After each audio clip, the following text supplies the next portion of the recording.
fidèles téléspectateurs, encore une fois de plus, dans le magazine CACVH News, magazine où informe Marabino toujours sur les actualités de la grande communauté CACVH. Vous souci de la poste téléviseur Nabino pour nous informer toujours. Na rendez-vous na biso chaque lundi et chaque mercredi. To fongo la page na biso lelo na annonce to sala bino ya représentant légal le pasteur François Mutombo. Voici l'homme à Kozala na CACVH Île-de-France chez le pasteur Daniel Kabongo du vendredi 25 au dimanche 27 novembre. Ici, pasteur Daniel Kabongo a cette convention avec comme thème l'annulation des paroles maléfiques. Alors, programme il y a convention Ezali vendredi 25 et samedi 26 novembre et Kobanda de 18h juste à 20h30 et le dimanche pour clôturer ça sera le 27 novembre de 16h juste à 18h30. Voilà programme au représentant légal pasteur François Mutombo Azanango a continué course na Europe na mboka France. Adresse à l'église CACVH Île-de-France ezali sur 71 rue Étienne Dolé 94 170 bâtiment B Alfortville .RD arrêt maison Alfortville bus 103 arrêt Rose. Voilà, vous pouvez contacter sur le 075 82 60 610. Vous pouvez contacter le pasteur Daniel Kabongo pour rejoindre Bango na convention au ici il y a thème l'annulation des paroles maléfiques.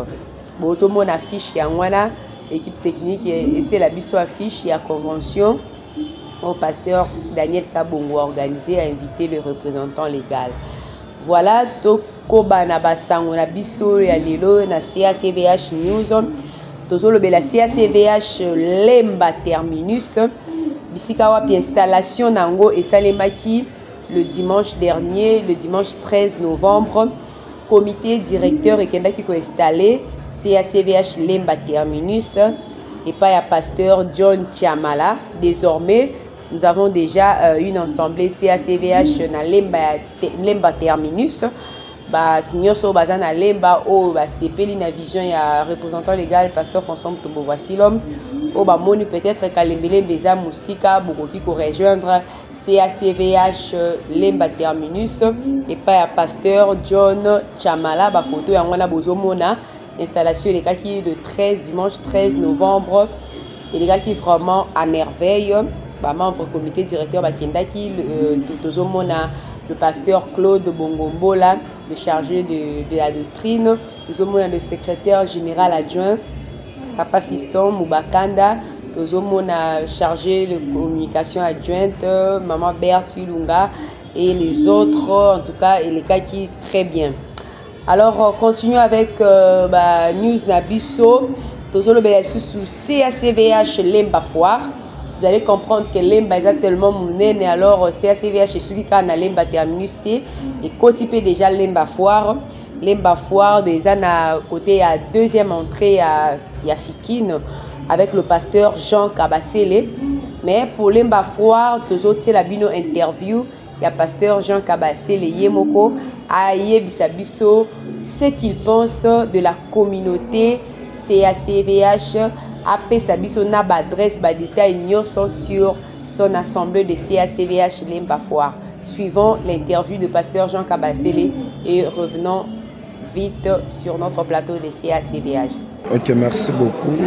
Comme langai na bengami na pasteur Jean-Baptiste Kabasele, nazali pasteur responsable na kati ya communauté CACVH na CACVH Foire. Lemba Foire, entre Lemba Foire, Ngaba, Mombele, la direction ya Kikwiti. C'est là où nous avons dirigé ensemble. Bon, le sentiment ya komikuta parce que nous avons déjà. Komikuta, ça veut dire que nous avons outil à côté. Non. Moi, je me suis converti dans ma colo ya pasteur François Mutombo. Donc tout le bakeno yene mutate inga na bongoli motema kuna et jusqu'à tel point que non to évoluer. Donc c'est-à-dire que non, pasteur François c'est mon père. C'est un peu ça. Nazala déjà. Je pense que c'est l'œuvre de Dieu. C'est l'œuvre de Dieu. Et Dieu fait toutes bonnes choses à son temps. Na banza que CACVH, ceux qui exalient, ils ont coexisté, c'est pour la gloire de Dieu. C'est juste pour accomplir une mission au Nzamba Pessi. Biso tozaka ko soutenir vision wana. Parce que c'est lui qui a reçu la vision comme Moïse, mais il a fallu que nous, Aaron, Azalawana et les autres. Alors nous sommes là pour soutenir. Nabanza que CACVH, ils ont pépé à Sika. Ils ont pépé à Sika. Tous avons souhaité que nous, et qu'il ne liboso, tous autres travailler. Dieu nous fera grâce. Ok. Bisika temple ezali eza pena bisika ya rubunga te eza bisika ya rubunga te référence ya église arrêt ezali deuxième porte ya Fikine na nzela kaka o bazo sala wana na direction ya Kikuti soki okiti na deuxième porte obani ko prolonger une fois au katisi pont o ekabolinga bana lemba c'est à gauche avenue Bokala numéro 13 donc ezali première avenue soki okatisi pont oui, Kabolinga Banalimba à gauche, avenue Bokala, dans la deuxième parcelle. Après Macadam, Bisika Barosala, parce que ils ont chanté, l'église Pesa, ils ont chanté. Ce cas au Komiwana, au Koutabiso, avenue Bokala, numéro 13, Nanga Mouyangaba. C'est là où l'église se trouve. Au peut contacter Bissona plus 243 89 28 69 063. Ceux qui ont béni dans le numéro pour rejoindre Moko Pasteur. Merci beaucoup. Voilà, nous sommes de retour sur notre plateau de CACVH News. Vous avez suivi le pasteur Jean Kabassele de la CACVH Foire. Alors, à l'obi Kaza, moi, voici l'homme. Aza parvenu, Azala déjà. Donc, vous comprenez que non, voici l'homme Abimisi Banebele.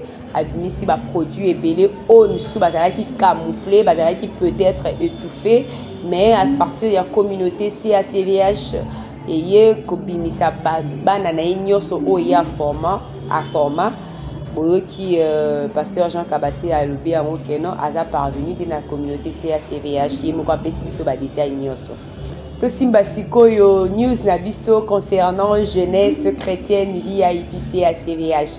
C'est ça qui dit que non, pendant le mois de novembre, aux jeunesse chrétienne VIP et l'alité, ils ont une activité nango, une tournée nango au Babandaki.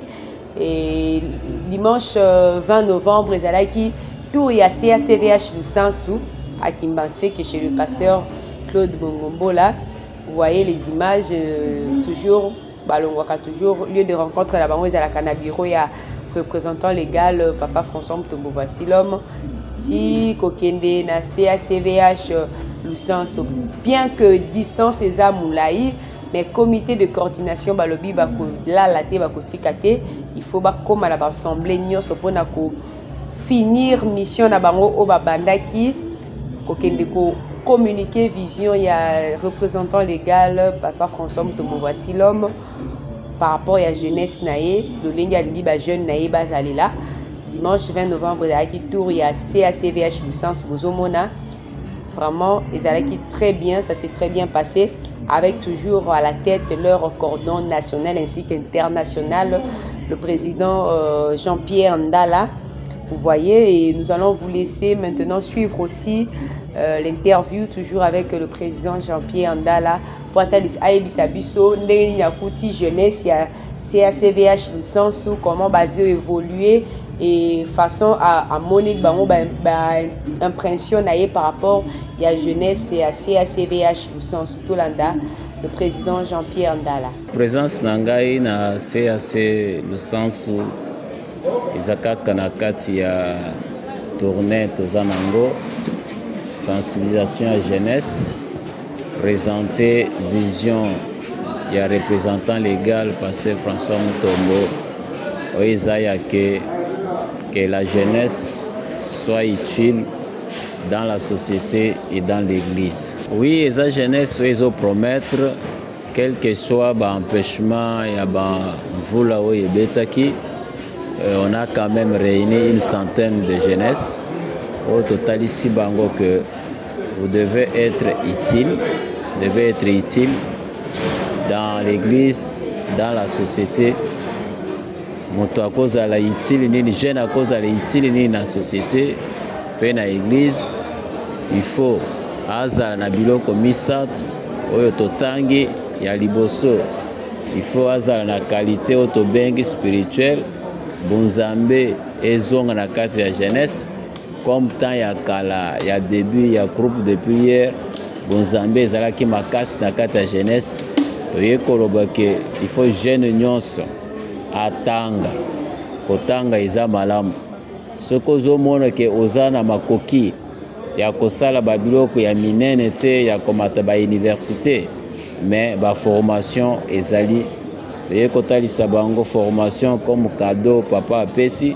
Il faut jeune nyonso à s'identifier, à s'enregistrer pour être tokoka komona nani tokotinda na kata formation. On a aussi sa troisième qualité, c'est que il faut jeune nyonso asa na qualité morale. Tokoza la kana batu bazo finga batu te. Tokoza la kana jeunesse moko délinquante te. Tokoza la kana jeunesse moko ya ba voyou te, ya ba kuluna te. Tozo ba kuluna wana. Toya na bango. To travailler bongo na bango ba koma pe batu. Oyo tangisi qualité morale. Puisque kozanga qualité morale, tu peux être fort spirituellement, fort intellectuellement, mais quand tu n'es pas fort moralement, moral na yo ezaya mabe ya bato yo bazo finga bato bazo boma ba mususu basala biloko esengelite na kati ya société okozala ni le part ya onde to tukosolona ba. Voilà, tokomi na suka ya magazine na biso CACVH News. Tokomi maintenant na un moment à communiquer na biso autopesa kabino toujours. Pour le moment, toza na ba communiquer et belete à couper Sabino. Église ya CACVH Kalembelembe ils ont maintenu toujours programme comme d'habitude lundi, mardi, jeudi. Culte d'enseignement de 16h30 à 19h30.